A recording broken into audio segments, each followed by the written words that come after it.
ஓம் சாயி நமோ நமக. ஸ்ரீ சாயி நமோ நமக. ஜெய ஜெய சாயி நமோ நமக. சத்குரு சாயி நமோ நமக. ஓம் சாய்ராம். அத்தியாயம் 26. பக்தபந்த், ஹரிச்சந்திர பிதலே, கோபால் ஆம்டேகர் ஆகியோரின் கதைகள். முன்னுரை. இப்பிரபஞ்சத்தில் நாம் காணும் யாவும் மாயையின் விளையாட்டே, கடவுளின் ஆக்கும் ஆற்றலே. இவைகள் உண்மையில் இருப்பவை அல்ல. உண்மையான பரபிரம்மே நிச்சயமாக இருக்கிறது. இருளின் காரணமாக ஒரு கயிற்றையோ ஒரு மாலையையோ பாம்பாக நாம் எண்ணிக்கொள்வதைப் போலவே புறத்தோற்றத்தை மட்டுமே காண்கிறோம். காணக்கூடிய பொருட்களில் எல்லாம் உள்ளுரைந்து கிடக்கும் மெய்ப்பொருளை நாம் காண்பதே இல்லை. நமது அறிவு கண்களை சத்குரு மட்டுமே திறந்து விடுகிறார். பொருட்களை அவைகளின் தோற்றத்தில் காணப்படுவது போல் பாராமல் உண்மையான ஒளியில் அவைகளை காணுமாறு நம்மை அவர் ஊக்குவிக்கிறார். எனவே நாம் சத்குருவை வணங்கி உண்மையான காட்சியை, அதாவது கடவுள் காட்சியை நமக்கருள வேண்டி நிற்போம். அந்தரங்க வழிபாடு. ஒரு நூதன வழிபாட்டை ஹேமந்த் பந்த் நமக்கு கொடுத்திருக்கிறார். சத்குருவின் பாதாம்புயத்தை கழுவும் நன்னீராக நமது ஆனந்த கண்ணீரை உபயோகித்து பரிசுத்தமான அன்பு எனும் சந்தனத்தை அவர் மேனியில் பூசிவிட்டு உண்மை நம்பிக்கை எனும் உடையை அவர் மேனிக்கு உடுத்தி நமது 8 விதமான சாத்வீக உணர்ச்சிகள் என்னும் அஷ்ட கமலங்களையும் ஒருமை மனது எனும் கனியையும் அவருக்கு சமர்ப்பிப்போம். பக்தி என்னும் நறுமண கரும்பொடியை அவர் தலைக்கு இட்டு பற்று என்னும் வேட்டியை கட்டிவிட்டு நமது தலையை அவர் பாதங்களில் வைப்போம். இத்தகைய எல்லா அணிமணிகளாலும் சத்குருவை அலங்கரித்து விட்டு நமதனைத்தையும் அவரிடம் சமர்ப்பித்து விடுவோம். உஷ்ணத்தை போக்குவதற்கு பக்தி என்னும் சாமரம் கொண்டு வீசுவோம். இத்தகைய பேரானந்த வழிபாட்டுக்கு பின் அவரை இங்கனம் வேண்டுவோம். எங்களது புத்தியை திசை திருப்பி விடுங்கள், அந்தர்முகமாக செய்யுங்கள்.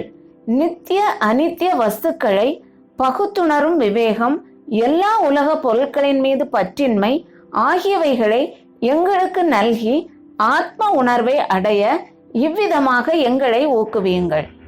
ஆன்மாவையும் உடலையும் உம்மிடம் ஒப்புவித்தோம். எங்களது கண்களை தங்களதாக்குங்கள். அதன் மூலம் நாங்கள் இன்ப துன்பங்களையே உணராதிருப்போம். தங்கள் சங்கல்பத்தின்படி விருப்பத்தின்படி எங்களது மனதையும் உடலையும் கட்டுப்படுத்துங்கள். தங்கள் பாதாம்புயத்தில் எங்களது மனம் ஆறுதல் பெறட்டும். இப்போது இந்த அத்தியாயத்தின் கதைகளுக்கு வருவோம். பக்பந்த். மற்றொரு சத்குருவின் சீடரான பந்த் என்பவர் ஷிரடிக்கு வரும் நல்ல அதிர்ஷ்டம் பெற நேர்ந்தது. அவருக்கு ஷிரடிக்கு செல்லும் எண்ணமில்லை. ஆயின் மனிதன் ஒரு விதமாக எண்ண, கடவுள் வேறொரு விதமாக செயல்படுத்துகிறார்.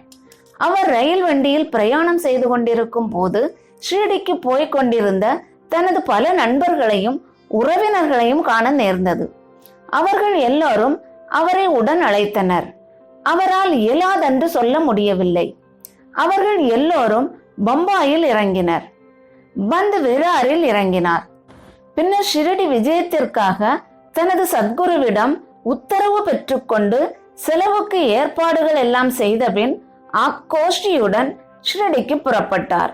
எல்லாரும் மறுநாள் ஷிரடியை அடைந்து மசூதிக்கு சுமார் 11 மணிக்கு சென்றனர். பாபாவின் வழிபாட்டுக்காக குழுமியுள்ள பக்தர்கள் வந்து கொண்டும் போய்கொண்டும் இருப்பதை கண்ட அவர்கள் எல்லாரும் மிகவும் மகிழ்ந்தனர். ஆனால் பந்த் திடீரென்று வலிப்பு வந்து உணர்வின்றி கீழே சாய்ந்தார். அவர்கள் எல்லாரும் பீதியடைந்தனர். எனினும் அவரை திரும்ப உணர்வுக்கு கொண்டு வர தங்களால் இயன்றதை செய்தனர். பாபாவின் அருளாலும் அவர் தலைமீது தெளிக்கப்பட்ட நீராலும் பிரக்ஞைக்கு வந்து அப்போதுதான் தூக்கத்திலிருந்து விழித்தவர் போல் எழுந்து உட்கார்ந்தார். மற்றொரு குருவின் சீடர் அவர் என்று அறிந்து கொண்ட சர்வாந்தர் யாமியான பாபா அஞ்சாமல் இருக்கும்படி அவருக்கு உறுதி கூறி அவரது சொந்த குருவின் மீதுள்ள நம்பிக்கையை உறுதிப்படுத்தி கீழ்கண்டவாறு அவரிடம் கூறினார். வருவது வரட்டும், விட்டு விடாதே. உனது ஆதாரத்தையே உறுதியாக பற்றி கொண்டு எப்போதும் நிதானத்துடனும் சதா காலமும் அவருடன் ஒன்றியும் இருப்பாய். இம்மொழிகளின் குறிப்பை பந்த் உடனே அறிந்து கொண்டார். இவ்விதமாக அவர் தமது சத்குருவை நினைவு கூர்ந்தார். பாபாவின் இந்த அன்பை அவர் தம் வாழ்நாளில் மறக்கவே இல்லை. ஹரிச்சந்திர பிதலே. பம்பாயில் ஹரிச்சந்திர பிதலே என்னும் பெயருள்ள மனிதர் ஒருவர் இருந்தார். காக்காய் வலிப்பால் அவதியுறும் ஒரு மகன் அவருக்கு இருந்தான். பல அலோபதி ஆயுர்வேத வைத்தியர்களிடம் காண்பித்தும் குணமேதும் ஏற்படவில்லை. ஒரே ஒரு வழிதான் பாக்கி இருந்தது. அதாவது ஞானிகளிடம் அடைக்கலம் புகுவது. தாஸ்கனு தமது மிகச்சிறந்த அற்புதமான கீர்த்தனைகளால் பம்பாய் ராஜதானி எங்கும் பாபாவின் புகழை பரவச் செய்தார் என்று அத்தியாயம் 15 முன்னரே குறிக்கப்பட்டுள்ளது. பிதலே இக்கீர்த்தனைகள் சிலவற்றை 1910 கேட்டார். அதிலிருந்தும் மற்றவர்கள் மூலமாகவும் பாபா தமது ஸ்பரிசத்தாலும் வெறும் பார்வையாலும் மட்டுமே அநேக தீர்க்க முடியாத வியாதிகளை குணப்படுத்தி இருப்பதாக அறிந்தார். அதனால் சாய்பாபாவை காண அவர் மனதில் ஆர்வம் எழுந்தது. எல்லா ஏற்பாடுகளையும் செய்து கொண்டு வெகுமதிகளையும் பழக்கூடைகளையும் எடுத்துக்கொண்டு பிதலே குடும்பத்துடன் ஷிரடிக்கு வந்து சேர்ந்தார். பின்னர் அவர்களுடன் மசூதிக்கு சென்று பாபாவின் முன் வீழ்ந்து நமஸ்கரித்துவிட்டு தனது நோயாளி புதல்வனை பாபாவின் பாதங்களில் வைத்தார். பாபா அக்குழந்தையை கண்ட அத்தருணத்திலேயே ஒரு அசம்பாவிதம் நிகழ்ந்தது. கண்களை சுழற்றி கொண்டு அப்புதல்வன் உணர்வற்று கீழே விழுந்தான். அவனது வாய் நுரை தள்ளி உடம்பு முழுவதும் வியர்த்து கொட்டியது. உயிர் விட்டு விட்டான் போல் தோன்றியது. இதை கண்டு பெற்றோர் மிகவும் படபடத்து உணர்ச்சி வசப்பட்டனர். பையனுக்கு அடிக்கடி வலிப்பு வருமாயின் இந்த வலிப்பு நீண்டதாய் தோன்றியது. தாயாரின் கண்களில் இருந்து கண்ணீர் பெருக்கெடுத்து அழத் தொடங்கி விட்டாள். கொள்ளைக்காரனுக்கு பயந்து ஒரு வீட்டில் ஒளிந்த ஒருவன் மீது அவ்வீடு சரிந்து விழுந்து விட்டதை போலவும், புலிக்கு பயந்து ஓடிய பசு ஒன்று கசாப்பு கடைக்காரன் கையில் அகப்பட்டு கொண்டதை போலவும், வெப்பம் தாங்காது ஒரு மரத்தடியில் ஒதுங்கிய ஒரு வழிப்போக்கன் மீது அம்மரமே சாய்ந்து விட்டதை போன்றவும், பக்தியுள்ள ஒருவன் கோவிலுக்கு வழிபட சென்றபோது அக்கோவிலே அவன் மீது இடிந்து விழுந்து விட்டதை போன்றும் தனது நிலையில் இருப்பதாக கூறி அவள் ஓலமிடத் தொடங்கினாள். பின் பாபா அவளை நோக்கி, இம்மாதிரி ஓலமிடாதே, கொஞ்சம் பொறு, அமைதியாய் இரு. உன் இருப்பிடத்துக்கு இவனை எடுத்துச் செல். அரை மணி நேரத்தில் அவன் சுவாதீனத்துக்கு வருவான் என்று கூறி தேற்றினார். பாபா கூறியபடியே அவர்கள் செய்தனர். பாபாவின் மொழிகள் உண்மையானதை கண்டனர். வாதாவுக்கு எடுத்துச் செல்லப்பட்ட உடனேயே பையன் குணமடைந்தான். பிதலேயின் குடும்பத்தவர் அனைவரும் மிகவும் ஆச்சரியம் அடைந்தனர். அவர்கள் ஐயம் அழிந்தது. பெண் பிதலே தன் மனைவியுடன் பாபாவை காண வந்தார். அவர் முன் மிக பணிவாகவும் மரியாதையாகவும் வீழ்ந்து நமஸ்கரித்துவிட்டு பாபாவின் கால்களை பிடித்தவாறே மனதில் பாபாவின் உதவிக்கு நன்றி செலுத்தினார். பாபா புன்சிரிப்புடன், உமது எல்லா எண்ணங்களும் சந்தேகங்களும் கருத்துகளும் இப்போது சாந்தப்படுத்தப்பட்டனவா? நம்பிக்கையும் பொறுமையும் உடையோரே ஹரி காப்பாற்றுவார் என்றார். பிதலே வசதியுள்ள பணக்கார மனிதர். பெருமளவில் அவர் இனிப்புகளை விநியோகித்து பாபாவுக்கு மிகச்சிறந்த பழங்களையும் வெற்றிலைப்பாக்கையும் அளித்தார். பிதலேயின் மனைவி மிகச்சிறந்த பண்புடையவள், எளிமை, அன்பு, நம்பிக்கை உடையவள். தூணுக்கு அருகில் அமர்ந்து கண்களில் ஆனந்த கண்ணீர் பொங்கி வழிய பாபாவையே உற்று பார்த்த வண்ணம் அமர்ந்திருப்பாள். அவளது நட்பும் அன்புமுள்ள குணத்தை கண்டு பாபா மிகவும் சந்தோஷம் அடைந்தார். முழு மனதோடும் முழு ஆத்மாவோடும் தம்மிடம் சரணடைந்து வழிபடுவோர்பால் ஞானிகளும் கடவுளரும் சார்ந்திருக்கின்றனர் அன்றோ. பாபாவின் சன்னிதானத்தில் சில இன்பமான நாட்களை கழித்த பின்னர் அக்குடும்பத்தினர் புறப்படுவதற்கு பாபாவின் அனுமதியை பெற மசூதிக்கு வந்திருந்தனர். உதியையும் ஆசீர்வாதத்தையும் அவர்களுக்கு பாபா அளித்த பின்பு பிதலேயை அருகில் அழைத்தார். பாபு, நான் உனக்கு முன்பே 2 ரூபாய் கொடுத்திருக்கிறேன். இப்போது 3 ரூபாய் தருகிறேன். இதை உனது பூஜை அறையில் வைத்துக்கொள். நீ நன்மை அடைவாய் என்று கூறினார். இவைகளை பிரசாதமாக ஏற்றுக்கொண்டு மீண்டும் அவர் முன் வீழ்ந்து வணங்கிவிட்டு அவரது ஆசீர்வாதத்துக்காக வேண்டி நின்றார்.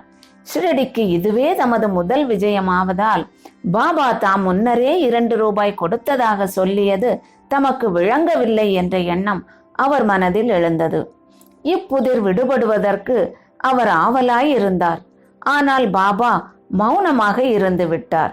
பிதலே பம்பாய்க்கு திரும்பிய பின் தனது கிழத்தாயாருக்கு சிரடியில் நடந்த எல்லாவற்றையும் பாபா அவருக்கு முன்னரே 2 ரூபாய் கொடுத்திருப்பதாக சொன்ன புதிரையும் கூறினார்.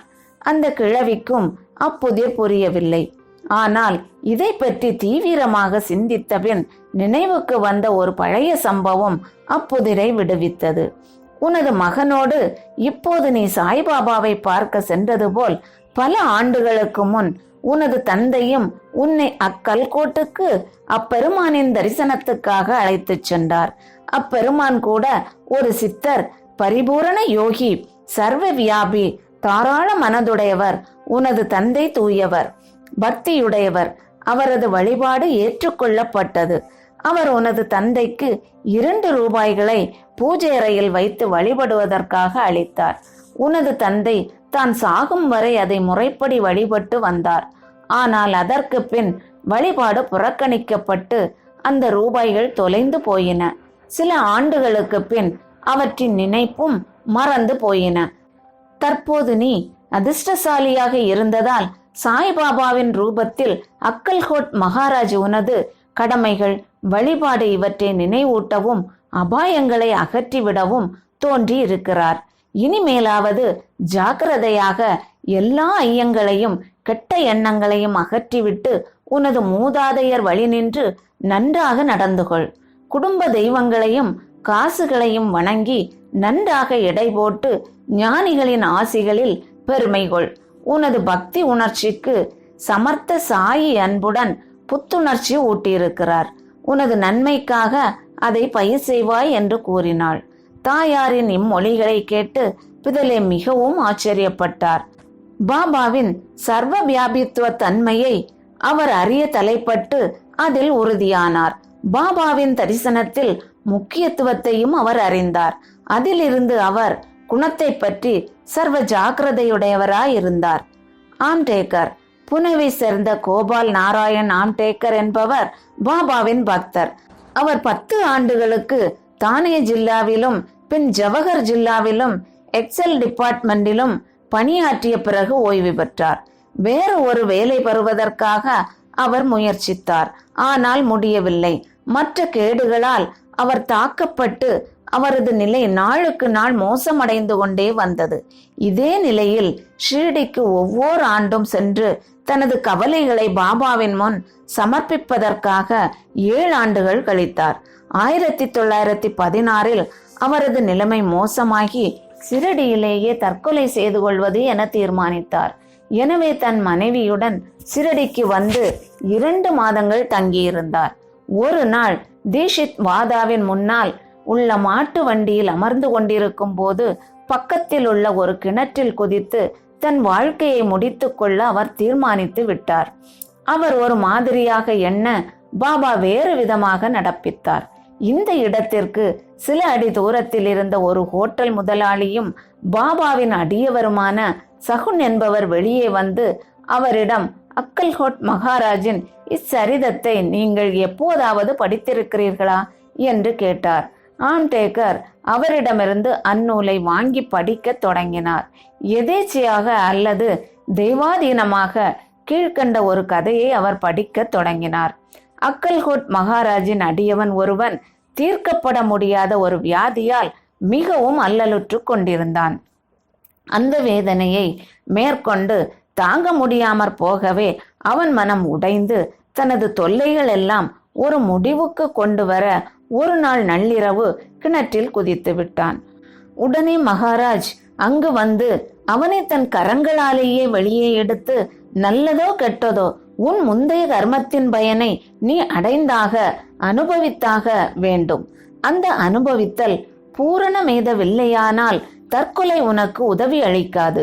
மீண்டும் ஒரு பிறவி எடுத்து அக்கஷ்டத்தையே அடைய வேண்டும். எனவே உன்னை நீயே கொன்று கொள்வதற்கு பதிலாக ஏன் இன்னும் கொஞ்சம் கஷ்டப்பட்டு உழைத்து முந்தைய கர்மத்தின் பலன்களை எல்லாம் முழுவதுமாக தீர்த்துவிடக் கூடாது என்றார்.